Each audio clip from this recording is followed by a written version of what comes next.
Mr. Naotoshi Okada, Excellencies, ladies and gentlemen, I am honored to speak before you on this 25th Nikkei Future Asian Conference.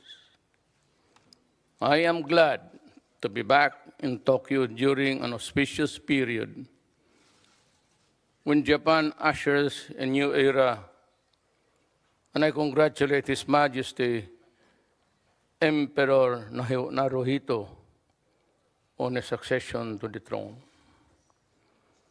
The forum's theme this year is timely and relevant. Asia is in the cusp of a historic transformation. While growing wealth and influence, a region emerges from the periphery claim and the rightful place at the center of the evolving global order. Recent developments, however, appear to paint a chaotic global environment. But I submit to you that chaos is only part of a large picture. There are strong examples of partnerships and meaningful cooperation in the international community. Chaos may in fact be an inevitable stage in the emergence of a new order responsive to our realities of the 21st century. I talk about the changing world. Perhaps the most important changes to grasp are the technological breakthroughs that are disrupting our established lives. New technologies empower, but they also have a fragmenting effect on our societies. The global balance of power is also shifting from west to east. And as a result, a region is yet becoming an arena for big power competition with all its attendant risks and opportunities. We are deeply concerned about the ongoing trade war between the U.S. and China. It is creating uncertainty and tension. It is causing downward stressors of the global economy. It is becoming a protracted war on the global and trade investments everywhere. The world is watching in earnest. There must be a resolution soon. The changing nature of non-traditional security issues, such as terrorism, climate change, and transnational crimes, add to the global volatility. Our institutions for global governance are currently under siege. Unilateralist, protectionist, and nativist tendencies are rearing its ugly head again in some parts of the globe. This at a time when the need to join hands has never been greater. Terrorism continues to fester and threaten the very foundations of civilized societies of the world. The supreme irony, as terrorists surreptitiously advance and move from one country to another, they are making the movement of people for legitimate reasons more difficult. As terrorists and violent extremists proceed with their task of tearing up the international community, they are forcing us to rethink our ideas of borders and protection. Indeed, we are faced with the same global challenges, but some suffer more than others. Nothing demonstrates this better than climate change. Vulnerabilities are not equally shared by all nations. Developing countries that have contributed the least to global warming, like my country, the Philippines, suffer the most from its horrendous consequences. With water levels rising, most countries will measure the losses in terms of coastlines. Developing archipelagic nations like the Philippines, however, measure our losses in terms of islands and the lives of our citizens. Year in, year out, we suffer doubly when typhoons strike. The poorest of our poor bear the brunt of damage, becoming even poorer in the aftermath. Government with limited resources and capabilities have to contend with the spiral of suffering on top of the urgent development priorities.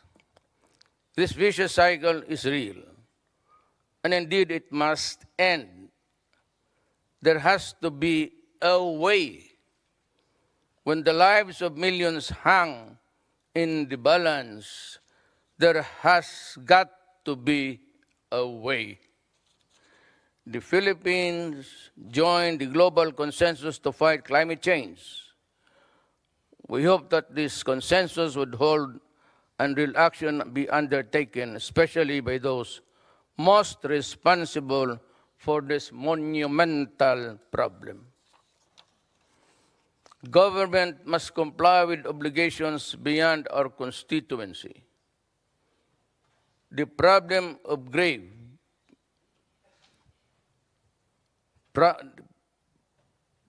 grave to humanity affects the entire human population. There has to be an accountability. Let me just divert this is a prepared speech. But when I was in somewhere, the latest of my trip outside the Philippines, I had a chance to talk in a roundtable discussion. And without meaning, no offense intended to the UN President, I love him, he's a smart guy. But during his time, he was talking, ever complaining about climate change. And it took him about 30 minutes to put forth to us what ails the climate change. And after he talked, I intervened and said, you know, Mr. President, Guterres, we are talking about deaths. We talk about destruction. We talk about dislocation. The Philippines have been there. I have even fired several cabinet members for attending so many climate change conferences. One in Africa, then Brazil, then all in all, one of my cabinet members traveled 20 times outside of the country just to listen to what animal is this climate change. And yet, when she came home, there was this big typhoon.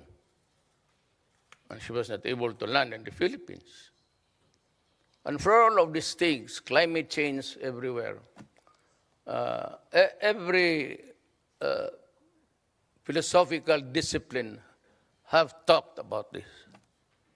And I said to the body, let's stop kidding each other.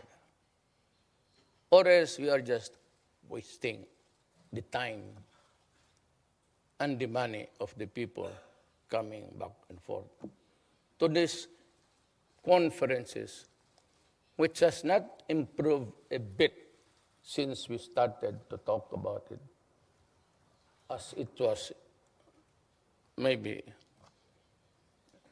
except the noisy scientists. And I said, what have we done?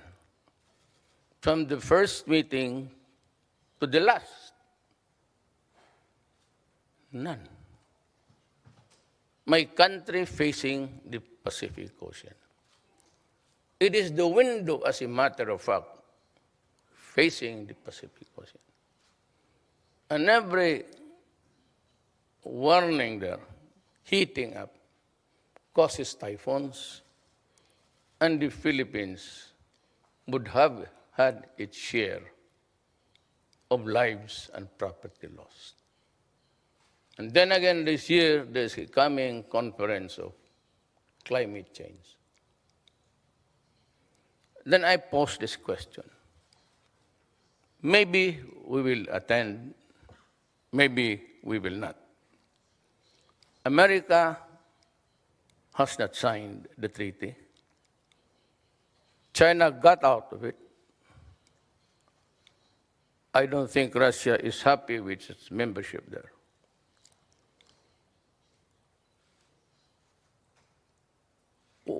Then what ails the system now? What is this conference of climate change for? Is it just to talk? Because there is nobody, no entity to enforce the laws governing climate. There is not even a sanction. And mankind has always been there, as practiced by many over the periods of generations, of just talk. And at the end of a century or two, there is trouble, there is war. I don't know what would be the end result of this climate change, but I can say to you now, it will wrought destruction. Maybe wars, maybe the drying up, coupled with the fact that we have so many places who are flashpoints in our geopolitics. There are so many countries with so many bombs, atomic, hydrogen, and all. Now, if any one of them would just start to send one into the air, there's a chance that it will be the end of the world. And so climate change does not really matter to us at all. Because if no one after a war grows in this planet Earth, we will go hungry. And then we will just wait for the day to take our last breath. That is how humankind nowadays are reckless. China Sea, it adds stress. We are friends with China. I am the moderator country for China and the ASEAN. And the last thing I heard was that the conduct of the sea is just about 2 years away. I would not want to impose my own, what would be my last word. But if I get a chance to visit Beijing again, I try to talk to President Xi Jinping. And the longer it takes for the issue to be there, it is always a flashpoint for trouble. And not only that, because of the absence of the conduct of the sea, France, Britain, America are testing the waters. This is not a testing of waters of temperature, my God. It is really testing who can fire the first shot. And I am sad and bewildered, not angry because I cannot do anything. But I just hope that China would come up with conduct of this soon, and somebody should reach out to the United States. Because if you leave it to them to talk, nothing will happen. There is so much animosity covered by sweet talking about how they desire to have an agreement. But nobody's pushing, and the intrusions, as far as China is concerned, it's in their waters. I love China. It has helped us a bit. But it behooves upon us to ask, is it right for a country to claim the whole ocean? Or we just leave the high seas as it was during the old days of international law? You have about 3, then it was extended to 12, and you have the economic zones. Overnight, it was all wiped out in the western part of the world. If you look at the map of the Philippines, your left side is the western part. And so, before anything else, it would do as well, maybe on a higher ministerial level, to talk about this and try to prod China to come out soon, to shorten the possibility to make sure that the law of averages is reduced to the barest minimum. If it is like fighting can erupt at 25%, maybe we can reduce it to 15%. But there has to be somebody not identified with any country that China does not like. Because there will never be a sort of an American China talking seriously about territories. It will just end up in a shouting match. China is standing pat. The China Sea is part of the Republic of China. And so we give it. Why? Because they are there. And a lot of lousy politicians in my country would take to push me to arbitrary ruling because we won. And China said, this is our land. This is our sea. Anyone who goes in there will just have to contend with us verbally and maybe with arms. My country is very small. It has progressed a little over the years. I do not know why. But I cannot afford a war with anybody, not only with China. And the moment I send out my Marines beyond 6 kilometers, they will all be wiped out in 1 or 2 military strikes. We do not have that weapons. We need to buy, but there are some priorities like food, education, hospitalization. There's never enough. So I cannot go into some sort of adventure to fight not my war, but what the claimant precipitated by a geographical tension. And that is what it is. Filipinos aspire for a prosperous country where families thrive in vibrant, resilient, and secure communities. To achieve this vision, our government is determined to catapult the Philippines to the ranks of upper middle income countries with a thriving knowledge economy. I am determined to see our policies support the poor, we enacted the free tertiary education and universal health care to give our people safety nets for the basic means to lead a life of dignity. I won the presidency on a platform of law and order. I wish to see the Philippines that is like Japan in the people's commitment to follow the law, where civic-mindedness is so developed that people instinctively refrain from actions that are detrimental to society as a whole. To strengthen the character of our young and take the Philippines out of the clutches of drug cartels, I have embarked on a campaign against illegal drugs. Likewise, institutionalize the Philippine anti-illegal drug strategy in 2018. And we are pursuing all of this in the balanced and comprehensive manner consistent with the imperatives of democratic ideals and the values and the rule of law.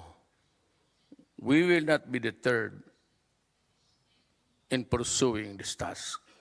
Again, I cut my prepared speech. Way back during, I don't know whose time was it, the President of the United States, the Secretary of Interior and Local Governments,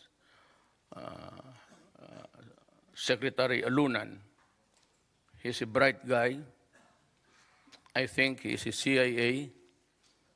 Maybe of you knows him.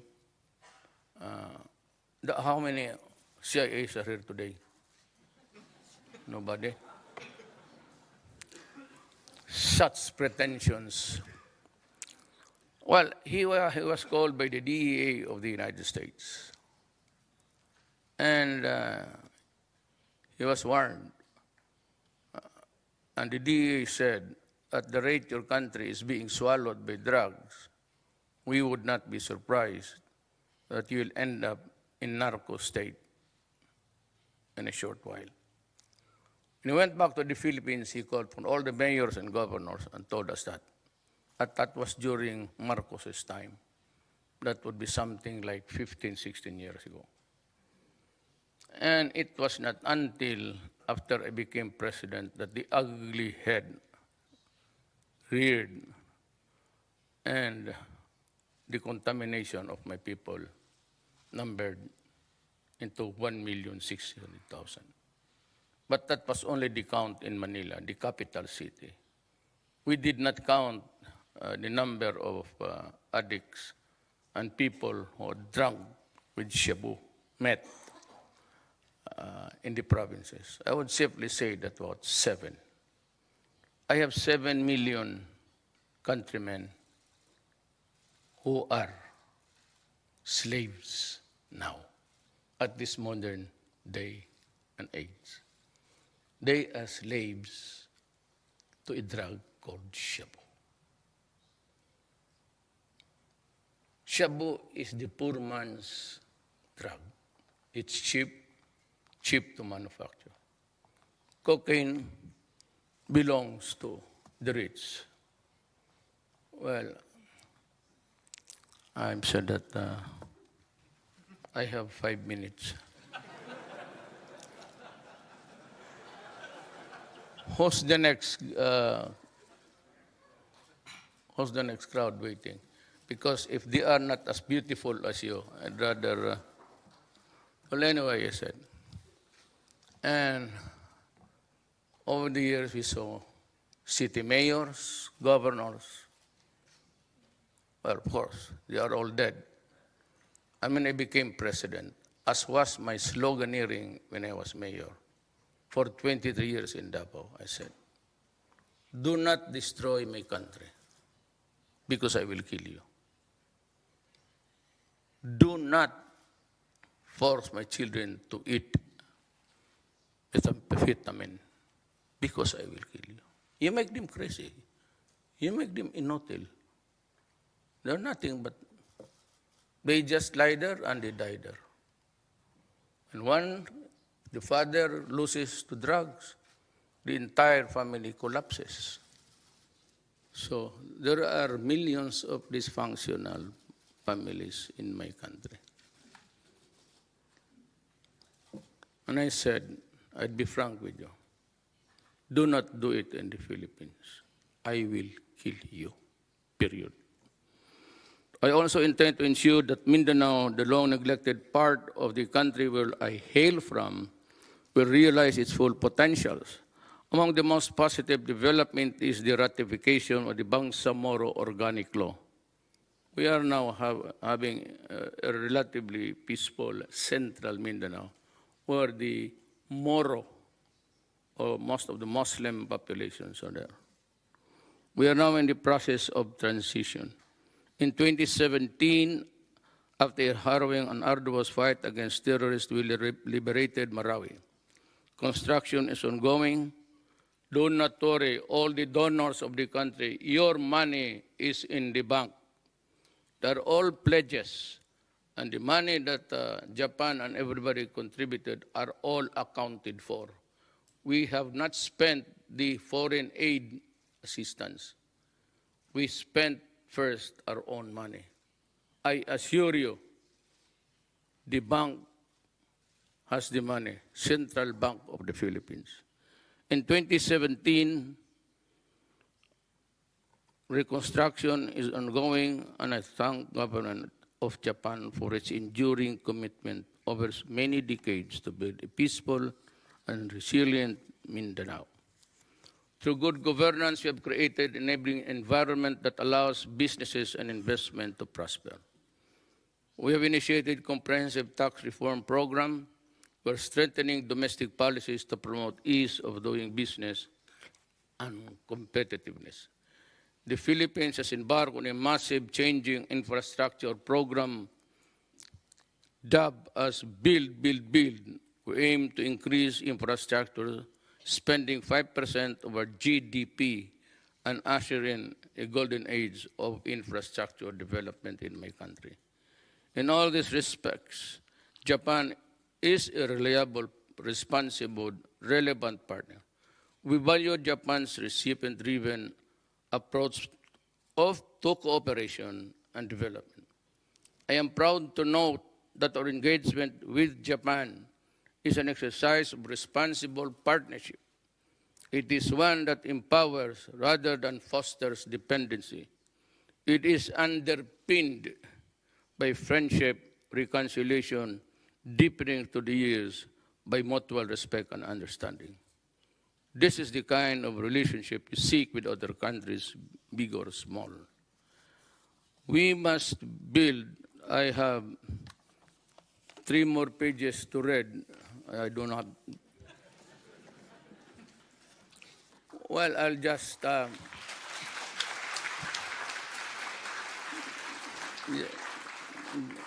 give me your cell phone and I will just continue with our talk tonight. I'll call every one of you. Really, let's talk at the bottom. I'll make it a shortcut. Who wants investments? Who wants it? My country needs it. Now, the investors, be it Japanese, Chinese, the first thing is our money safe? Well, in my term, it is safe. Is there no corruption? There is no corruption. I have killed all of them already.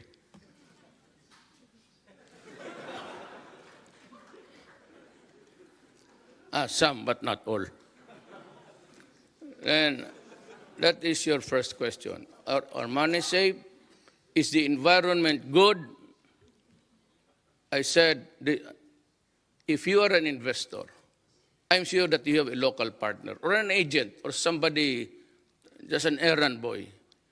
If you have a problem, if you incur hindrances, and somebody is asking money for you, even 1 peso, you have an access to my office in Pasig. 24 hours a day. You just wake me up. and I will call the guy who's shaking you up. That is my promise. That is my guarantee. Your return on investment is yours. You can take your money anytime out. Do not be afraid. We will not stop you. So that is the first question. The second question, which is important, is, are we safe there? Is the place where we intend to put up the factory or the business safe enough for you? It is safe. It's in the lower end, the tail end of where there's the Abu Sayyaf. But it's near Malaysia and Indonesia, and the influences. But you have to travel 3 days to go there. If you are doing business, why should you go there?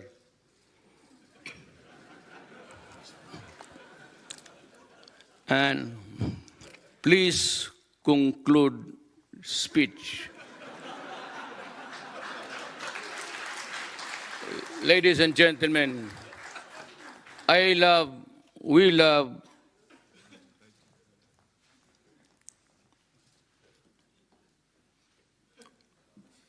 Japan. You know, I'm sorry, it's the Prime Minister who's waiting for me. So you're not even the second or the third. I leave you with just a smile. Arigato.